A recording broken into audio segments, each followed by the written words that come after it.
Hi everybody, this is Jeremy Kottman. I'm the lead crisis designer on Torment. I'm going to take you through the basics of a crisis, as well as just a few of the permutations you might encounter if you play through Alpha Systems Test C0 multiple times. Our primary goal with crises is to bring the same sense of reactivity and choice and consequence that is the hallmark of Torment dialogue into our turn-based gameplay. When a crisis kicks in, your goals aren't limited to bashing in the brains of your enemies. You can interact with objects in the environment, talk to the foes in an attempt to intimidate them, or even just run away. Since the antagonists in this scenario aren't sure who you are, you can even use conversation skills to deceive them, circumventing the conflict entirely. In each case, the NPCs react in a way that's consistent with their character, not just as trash mobs. Let's get started. In the crisis featured in C0, the last cast-off and her companions, the nanos Allegorn and Callistige, are accosted by some mercenaries. They're looking for a Numenera object that crashed to the ground in the area recently.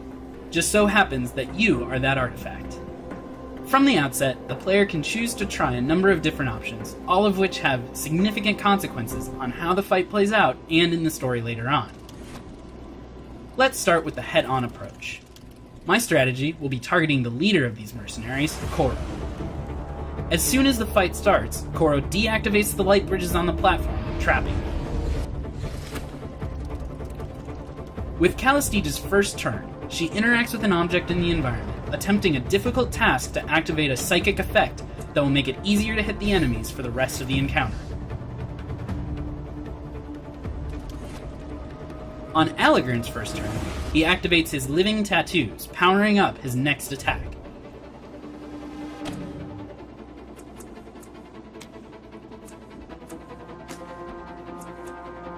He directs that attack right at Koro, adding even more damage via effort. With that, the last cast-off moves in for the kill. As soon as Koro dies, Callistige warns the last cast-off that the device he was using to control the light bridges is overloading. You'll need to complete a series of difficult tasks to shut it down. Each of the remaining mercenaries reacts in their own way. Vilnick switches from support abilities to attacks. Ixa becomes enraged. And Gawain buggers off.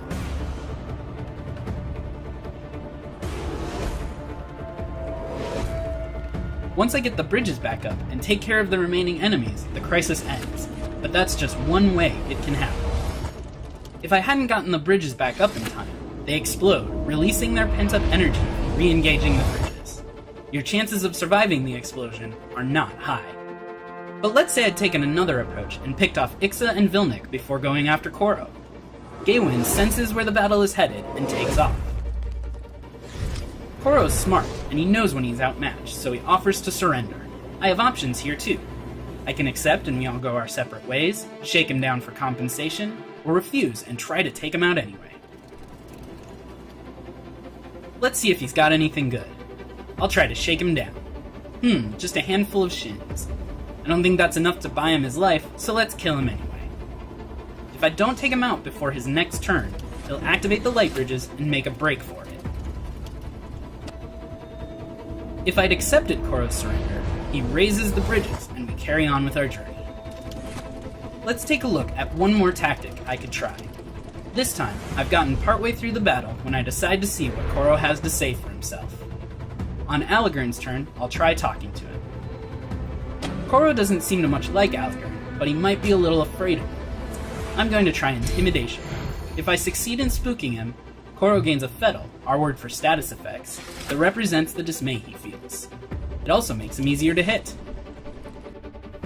As we move forward, we'll be making each crisis a handcrafted scenario where we can offer high levels of reactivity, shifting states, and human-feeling AI behaviors in every encounter. There won't necessarily be one best solution in any crisis, and your tools will range from brute strength, to unique Numenera and abilities, to social skills and conversation. All of these will influence the outcomes and let you pick your playstyle. Thanks for joining us!